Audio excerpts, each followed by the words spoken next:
नमस्कार, आप देख रहे हैं साधना प्लस और मैं हूं आपके साथ पूजा अग्रवाल। बुलेटिन की शुरुआत करेंगे इस वक्त की अहम खबरों के साथ, लेकिन उससे पहले नजर इस वक्त की सुर्खियों पर।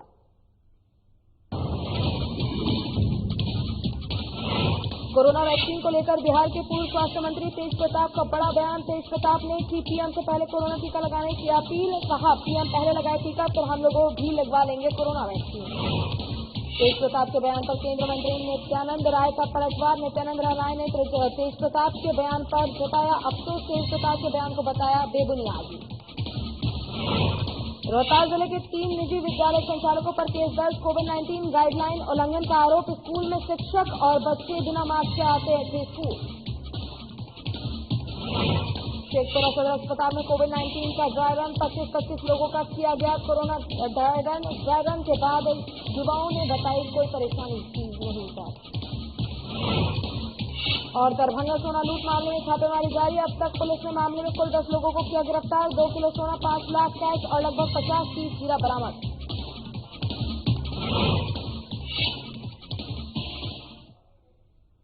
चलिए शुरुआत करेंगे खबरों से। चारा घोटाला मामले में सजायाफ्ता बिहार के पूर्व मुख्यमंत्री लालू प्रसाद को जेल में मिल रही सुविधाओं और उनके समर्थकों द्वारा कथित तौर पर किए जा रहे जेल मैनुअल के उल्लंघन मामला पर झारखंड उच्च न्यायालय में सुनवाई हुई। सुनवाई के दौरान झारखंड उच्च न्यायालय के न्यायमूर्ति अपरेश कुमार सिंह की अदालत ने राज्य सरकार और जेल महानिरीक्षक से नियमावली एसओपी मांगा है और माननीय न्यायालय ने 22 जनवरी तक राज्य सरकार और जेल प्रबंधन से नियमावली एसओपी की मांग की है। लालू प्रसाद जेल में रहते हुए भी लगातार जेल मैनुअल का उल्लंघन कर रहे हैं। इसको लेकर भारतीय जनता पार्टी ने झारखंड उच्च न्यायालय के समक्ष जनहित याचिका दाखिल की थी। इस मामले को लेकर बढ़ते राजनीतिक विवाद को देखते हुए लालू प्रसाद को फिर से रिम्स के पेइंग वार्ड में शिफ्ट कर दिया गया है। अब इस मामले में 22 जनवरी को सुनवाई होनी है।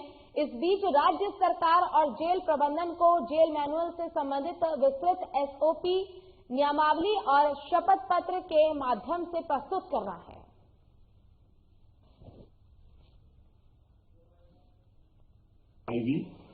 माननीय उच्च न्यायालय में आईजी प्रिजन्स की तरफ से और एसएसपी की तरफ से विस्तृत रिपोर्ट दाखिल किया गया सील लिफाफे में। माननीय उच्च न्यायालय ने उस रिपोर्ट को देखा और रिपोर्ट देखने के बाद माननीय उच्च न्यायालय ने आईजी प्रिजन्स को डायरेक्शन दिया है कि वो एक और रिवाइज रिपोर्ट दाखिल करे। अगली तिथि 22 जनवरी को है। मामले में हमें तो ज्यादा कुछ करना नहीं था। स्टेट गवर्नमेंट से एसओपी कोर्ट ने मांगा हुआ था, तो उन्होंने कुछ सबमिशन करा अपना और वो एसओपी वगैरह 22 जनवरी फाइल करेंगे। 22 जनवरी के पहले फाइल करेंगे और कोर्ट ने मैटर को 22 जनवरी के लिए कर दिया है। सर, जेल आईजी और पुलिस अधीक्षक से रिपोर्ट दिया था, क्या उस पर चर्चा हुई? हाँ, उस पर चर्चा हुई है। स्टेट गवर्नमेंट ने अपना प्ली रखा है और उसमें कुछ उन लोगों ने अमेंडमेंट और नया एसओपी के बारे में बात करा है, तो वो अपना फाइल करेंगे। 22 तारीख के पहले उन लोग अपना रिपोर्ट सबमिट करेंगे। क्या कोर्ट संतोष देखी? हाँ, कोर्ट संतोष देखी।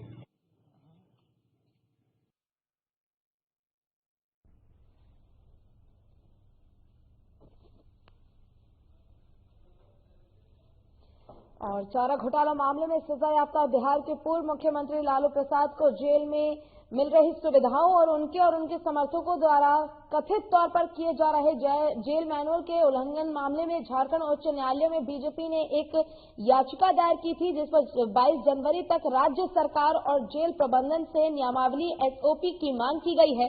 बता दें कि लालू प्रसाद जेल में रहते हुए भी लगातार जेल मैनुअल का उल्लंघन कर रहे थे। इसको लेकर भारतीय जनता पार्टी ने झारखंड उच्च न्यायालय के समक्ष जनहित याचिका दायर की है और इस मामले को लेकर बढ़ते राजनीतिक विवाद को देखते हुए लालू प्रसाद को फिर से रिम्स के पेइंग वार्ड में भर्ती कर दिया गया है। अब इस मामले में 22 जनवरी को फिर से सुनवाई होनी है और इस बीच राज्य सरकार और जेल प्रबंधन को जेल मैनुअल से संबंधित विस्तृत एसओपी, नियमावली, शपथ पत्र के माध्यम से प्रस्तुत करना होगा।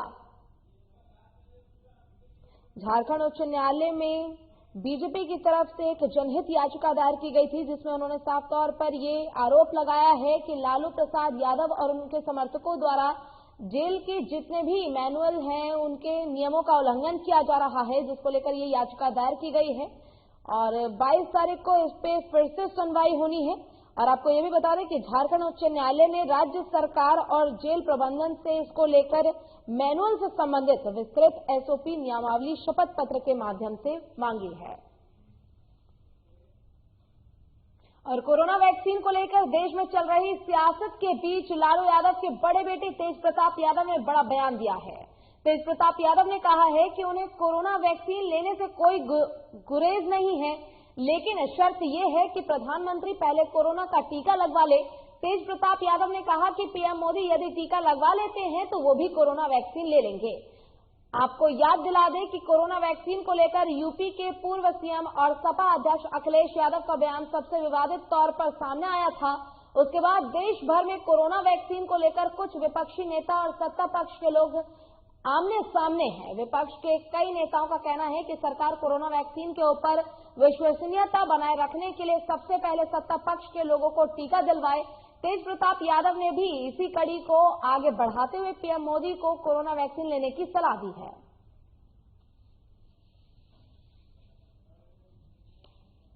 वैक्सीन जो आया है तो मोदी जी पहले टीका लगवा ले, उसके बाद हम लगवा लेंगे, उसमें क्या दिक्कत। देखिए वैक्सीन जो आया है तो मोदी जी पहले टीका लगवा ले, उसके बाद हम लगवा लेंगे, उसमें क्या दिक्कत। और वैक्सीन का भी अब सरकार से परमिट मिल चुका है, क्या कहने वैक्सीन क्या पहले टीका लगवाएंगे वैक्सीन का भी। और वैक्सीन कोरोना वैक्सीन को लेकर देश में चल रही सियासत के बीच लालू यादव के बड़े बेटे तेज प्रताप यादव ने एक बड़ा बयान दिया है। उन्होंने कहा है कि सबसे पहले इस कोरोना के टीके को प्रधानमंत्री खुद ले, उसके बाद ही किसी को ये टीका लगे। और आपको ये भी बता दें कि इससे पहले यूपी के पूर्व सीएम अखिलेश यादव ने भी एक बयान दिया था, जिसमें उन्होंने साफ कहा था कि पहले देश के प्रधानमंत्री को ये टीका लेना चाहिए ताकि जो विश्वसनीयता है वो लोगों की बनी रहे, और उसके बाद ही किसी को ये टीका उपलब्ध कराया जाना चाहिए। और कोरोना वैक्सीन को लेकर तेज प्रताप यादव का एक बड़ा बयान आया है, जिससे कि सियासी हलचल तेज हो गई है। और यहां रुकेंगे छोटे से ब्रेक के लिए, ब्रेक के बाद जल्द होंगे हाजिर।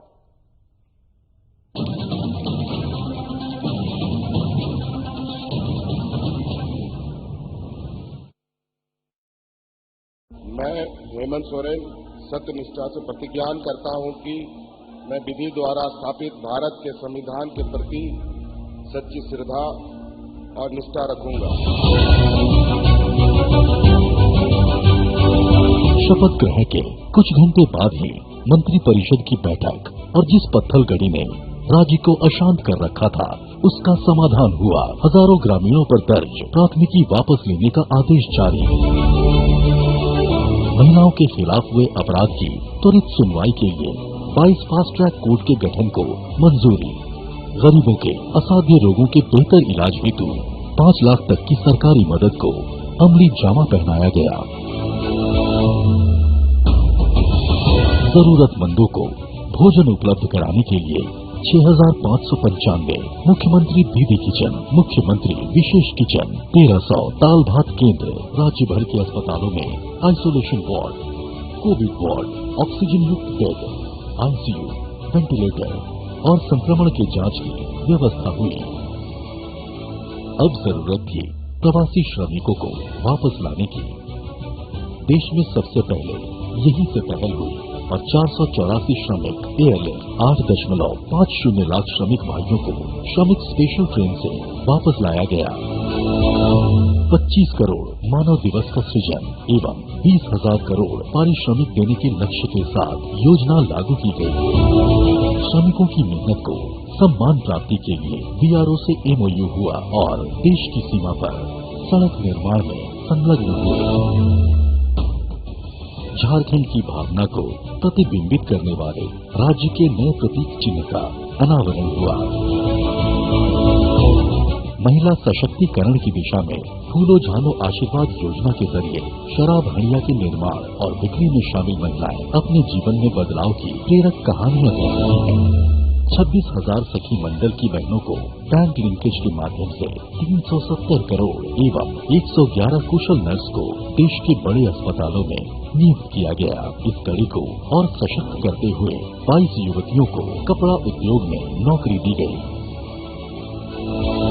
खेल के क्षेत्र में विश्व भर में परचम लहराने वाले झारखंड को 20 साल बाद 24 जिला खेल पदाधिकारी मिले, उनकी नियुक्ति सुनिश्चित हुई।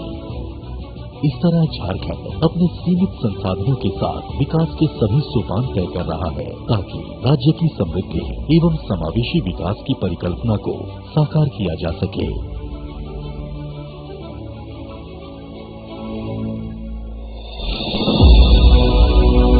आइए साथ चलें, नए झारखंड की राह चलें।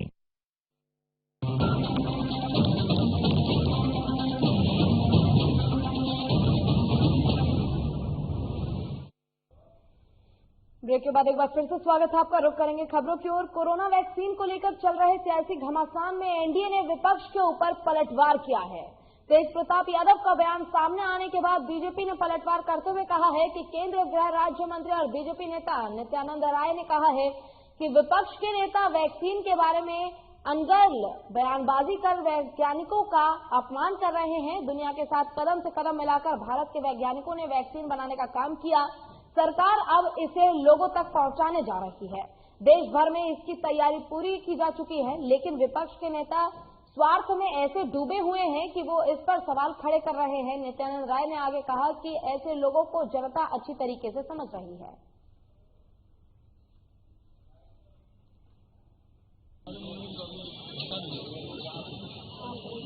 तेजस्वी जी हो या कांग्रेस के नेता हो या अखिलेश यादव जी हो, यह सब बचकाना बयान है। इन लोगों को अपने परिवार और अपने परिवार के सत्ता और खुद की सत्ता से ज्यादा कोई मतलब नहीं है। पूरी दुनिया भारत के वैज्ञानिकों की सराहना कर रही है और माननीय प्रधानमंत्री आदरणीय नरेंद्र मोदी जी के संकल्प, सपना और परिश्रम से जो देश के वैज्ञानिकों ने जो कोविड वैक्सीन तैयार किया है, उस पर आलोचना करना यह बचकाना बयान है। मैं ईश्वर से प्रार्थना करता हूं कि हे ईश्वर, कम से कम लोगों की जान बचाने वाला, कोविड को पराजित करने वाला जो वैज्ञानिकों ने, भारतीय वैज्ञानिकों ने परिश्रम से माननीय प्रधानमंत्री जी की प्रेरणा में जो वैक्सीन तैयार किया, उस पर सवाल करना उतना ही बड़ा पाप है जो पाप किसी भी अधर्म को, कुकर्म को करने जैसा है।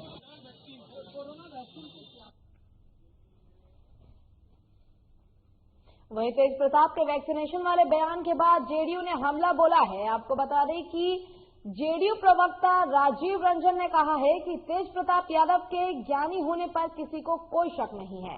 वैक्सीन को लेकर देश के विज्ञान और तकनीक, देश के वैज्ञानिकों पर सवाल खड़े करके उन्होंने अपनी विद्वता का परिचय दिया है और ऐसे गैर जिम्मेदार नेता के कारण ही लोगों का राजनीति से भरोसा उठता जा रहा है।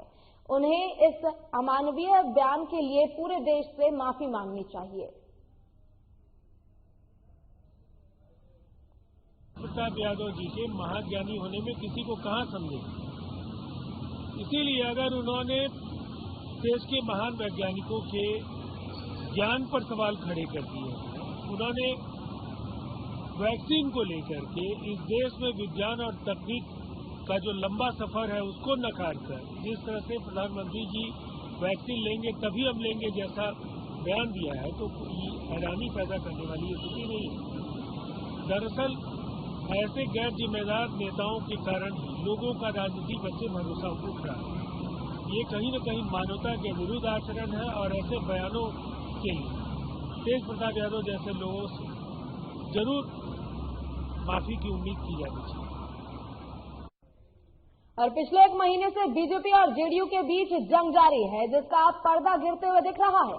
बिहार बीजेपी के प्रभारी भूपेंद्र यादव पटना पहुंचे और जेडीयू नेताओं से 3 दौर पर बातचीत की, जिसमें 2 दौर की बातचीत तो गोपनीय रही। वहीं मुख्यमंत्री नीतीश कुमार से बैठक के बाद भूपेंद्र यादव रातों रात दिल्ली निकल गए। आपको बता दें कि भूपेंद्र यादव गुरुवार सुबह पटना पहुंचे थे और प्रदेश अध्यक्ष संजय जायसवाल के साथ जेडीयू कार्यालय पहुंचे और राष्ट्रीय अध्यक्ष आरसीपी सिंह के साथ बातचीत की। बीजेपी नेताओं की आरसीपी सिंह से मुलाकात के बाद भूपेंद्र यादव के नेतृत्व में सभी बड़े नेता सीएम हाउस पहुंचे, जहां मुख्यमंत्री नीतीश कुमार के साथ करीब 1 घंटे तक बातचीत की गई। जानकारी के मुताबिक बीजेपी प्रभारी भूपेंद्र यादव ने मंत्रिमंडल विस्तार, विधान परिषद की रिक्त सीटों को भरने और बोर्ड निगम समेत कई मुद्दों पर बातचीत की। इस दौरान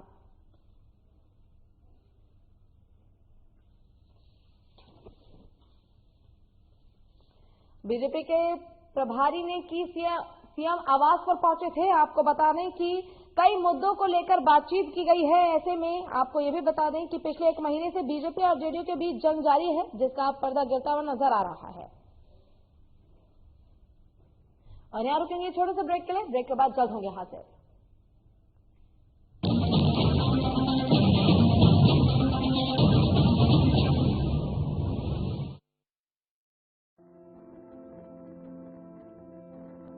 कोरोना का संकट अभी टला नहीं है, इसलिए लापरवाही बिल्कुल नहीं। जब भी घर से बाहर निकले मास्क जरूर लगाएं। दूसरी बात, एक दूसरे से कम 2 गज की दूरी बनाएं। और तीसरा, अपने हाथों को साबुन से अच्छी तरह बार-बार धोएं। यदि हम इन सभी मुख्य बातों पर अमल कर लें तो कोरोना वायरस के संक्रमण से बच सकते हैं और हमारा राज्य कोरोना मुक्त हो सकता है। मेरे प्यारे झारखंड वासियों, कोरोना का जंग अभी जारी है। हम और आप मिलकर ही इस जंग को जीत सकते हैं। इसलिए सरकार द्वारा दिए जा रहे निर्देशों का पालन करें और विश्वास रखें, हम और आप मिलकर जरूर इस जंग को जीतेंगे।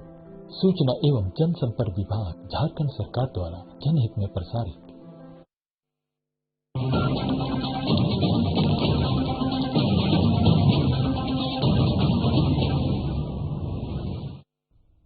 और ब्रेक के बाद एक बार फिर से स्वागत है आपका। रुक करेंगे खबरों की ओर। झारखंड में पंचायत प्रतिनिधियों की अवधि पूरी हो चुकी है। ऐसे में त्रिस्तरीय पंचायत राज्य संस्थाएं अलग हो चुकी हैं। कोरोना की वजह से समय पर पंचायत चुनाव नहीं हो सका। इसे देखते हुए सरकार ने वैकल्पिक व्यवस्था की है। सरकार ने ग्राम पंचायतों, पंचायत समितियों और जिला परिषद के कार्य संचालक के लिए कार्यकारी समिति के गठन करने का ये फैसला लिया है। वहीं ग्राम पंचायत के लिए गठित कार्यकारिणी समिति के लिए विघटित पंचायत के मुखिया को अध्यक्ष बनाया गया है। इसी तरह पंचायत समिति के कामों का संचालन विघटित पंचायत समिति के प्रमुख करेंगे और कार्यकारी समितियों का गठन जिले के डीसी करेंगे।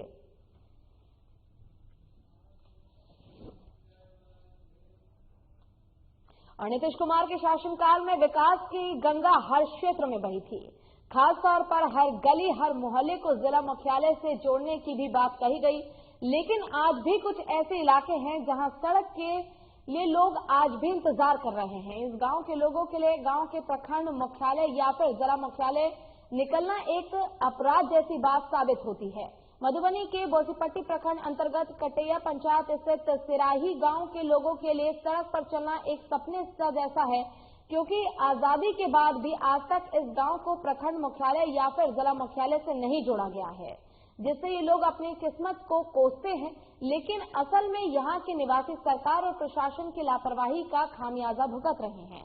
यहाँ तक जो सड़क है वो सड़क प्रखंड मुख्यालय और अनुमंडल मुख्यालय जयनगर को जोड़ती है, जो कि आज तक इस सड़क पर मिट्टीकरण के सिवाय पीसीसी या डामर नहीं बिछ पाई है।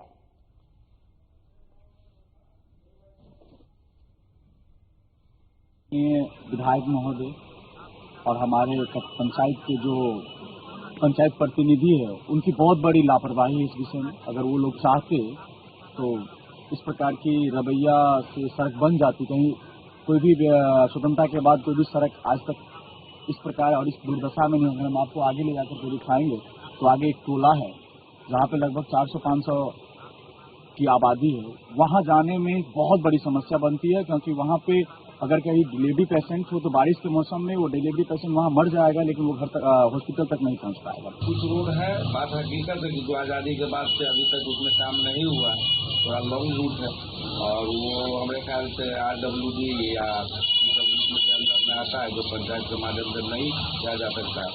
तो ये पहले के विधायक भी और अभी जो वर्तमान विधायक भी है उनसे हम लोग भी करके दिए हैं कि इनका तो शिकायत तलब किया जाए।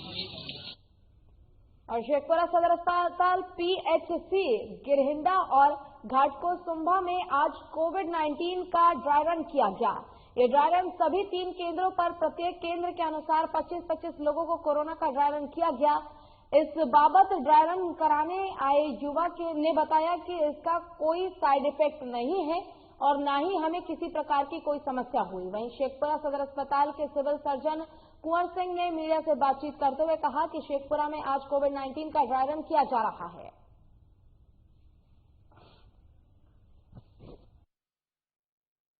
वैक्सीनेशन का मॉक ड्रिल है, कुछ कैसे हम लोग करेंगे आगे, इसके लिए चल रहा है। कैसा लग रहा था पहले? वैक्सीनेशन का मॉक ड्रिल है, जिसमें अभी क्या प्रोसेस हम लोग का होगा, इसके लिए बनाया गया है कि हम लोग इस टाइप से जब वैक्सीन आ जाएगा तो हम लोग इस टाइप से देंगे, इस टाइप से पूछेंगे, इस तरह के रिहर्सल है। और जैसे हमारे स्टाफ में इन्वॉल्व होंगे, हमारे जो समाज के बेनिफिशियरी हैं उनको भी नई बात मिलेगी और इसमें सारा काम संपादित किया गया है ना, जो कोविड नाम से है, जो फुल डिजिटल है। इसके जो भी हमारे बेनिफिशियरी हैं उनको ऑलरेडी बिफोर इनरोल्ड किया गया है और उनका वेरिफिकेशन करके यहाँ पे वैक्सीनेशन का काम शुरू किया गया है।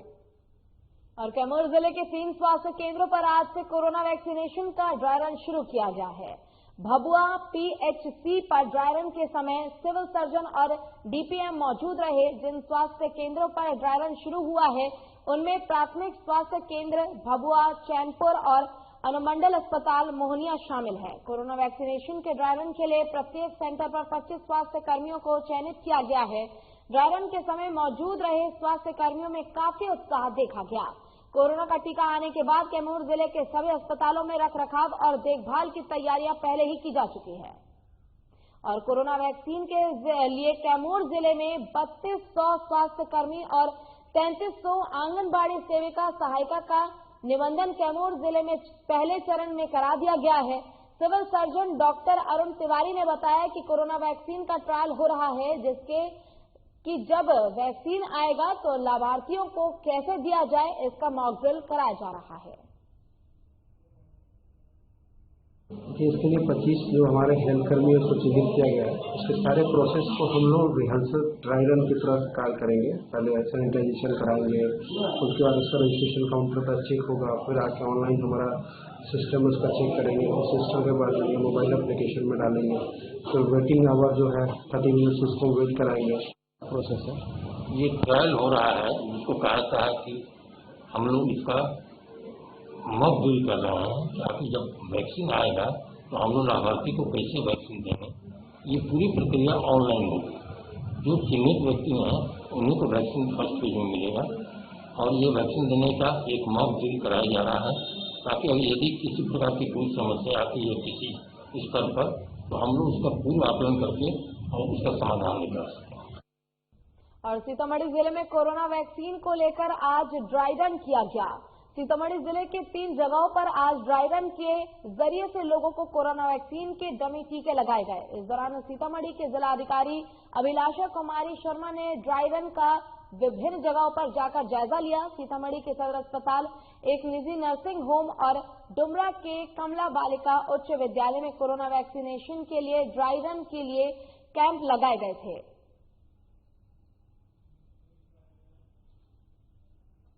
आज कोविड-19 वैक्सीनेशन के कार्य के लिए आज ड्राई रन किया गया है। इसमें 25 बेनिफिशियरी का आज ड्राई रन में उन्हें सम्मिलित किया गया है और सारे जो प्रोसेस फ्लो होने हैं वेरिफिकेशन से लेके टीकाकरण, उसके बाद ऑब्जर्वेशन में जो रहना है उसका आज ट्रायल रन किया जा रहा है ताकि बिल्कुल सही तरीके से वैक्सीनेशन का कार्य किया जा सके। और कैमूर जिले के मोहनिया प्रखंड क्षेत्र में जिलाधिकारी नवदीप शुक्ला के निर्देश पर ASDM संजीत कुमार ने 7 निजी विद्यालय और 1 कोचिंग संस्थान का जांच किया, जिसमें कई विद्यालयों में कक्षा 2 से 10वीं तक के बच्चों की पढ़ाई हो रही थी। वहीं एक बेंच पर 4 से 5 की संख्या में बच्चे बैठे दिखे। साथ ही कई शिक्षक और बच्चों के चेहरे पर मास्क भी नहीं दिखा। जबकि कोविड-19 को लेकर सरकार की तरफ से सख्त निर्देश दिए गए हैं। 9वीं क्लास और उसके ऊपर के क्लास के बच्चों को ही विद्यालय में पढ़ाई के लिए बुलाया जाएगा। फिर भी नियमों को साफ पर रखकर मोहनिया के निजी शिक्षण संस्थान में छोटे छोटे बच्चों की पढ़ाई चल रही है। मोहनिया एएसडीएम संजीत कुमार ने बताया कि कोविड-19 को लेकर 9वीं क्लास और उसके ऊपर के क्लास के बच्चों के विद्यालय खोलने का निर्देश प्राप्त है। जिला पदाधिकारी के निर्देश पर हमने 7 विद्यालय और 1 कोचिंग संस्थान का जांच किया है, जिसमें कई प्रकार की खामियां पाई गई, जिसकी रिपोर्ट जिलाधिकारी को कार्रवाई के लिए भेज दी गई है। शिक्षण संस्थान है, उनको जांच करने के लिए कि कोविड-19 का रेगुलेशन फॉलो हो रहा है कि नहीं। उस क्रम में भी कुल 7 विद्यालय और 1 कोचिंग इंस्टीट्यूट का जांच कर लिया गया है। इसमें किस तरह की कमियां कहीं पाई गई हैं? बच्चों कहीं दो क्लास तक के बच्चे पढ़े, छोटे छोटे बच्चे भी। कोविड-19 का उल्लंघन हुआ है, बहुत जगह उल्लंघन हुआ है। जो कमियां हैं मैंने नोट कर लिया। अब जब रिपोर्ट भेजूंगा तो रिपोर्ट आप लोग के सामने सार्वजनिक कर जो भी कथे से कैसे आते हो? बस। स्कूल का बस है? हाँ। स्कूल का बस चलता है? हाँ। तो कैसे स्कूल बुलाया कि मम्मी पापा भेजे? नहीं, स्कूल में से आया था कि 2 क्लास से 10 क्लास का स्कूल खुल गया। और कितना दिन से आ रहे हो स्कूल? 3 दिन। 6 क्लास से। कौन सा स्कूल है ये? तो 5 तक का स्कूल तो खुला नहीं, फिर आप लोग कैसे खोल चला रहे हैं? वैसे हम लोग आज दूसरा दिन है, हम लोग स्टार्टिंग में कोविड-19 के जांच से काफी ध्यान रखा जा रहा है बच्चों? हाँ, रखा जा रहा है।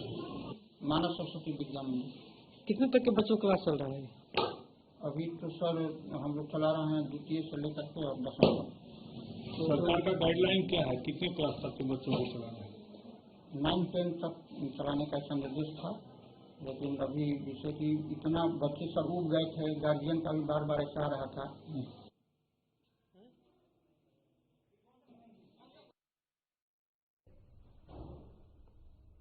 और इसी के साथ फिलहाल के लिए इस बुलेटिन में बस इतना ही। खबरों का सिलसिला लगातार आगे भी जारी है। आप देखते रहिए साधना प्लस। नमस्कार।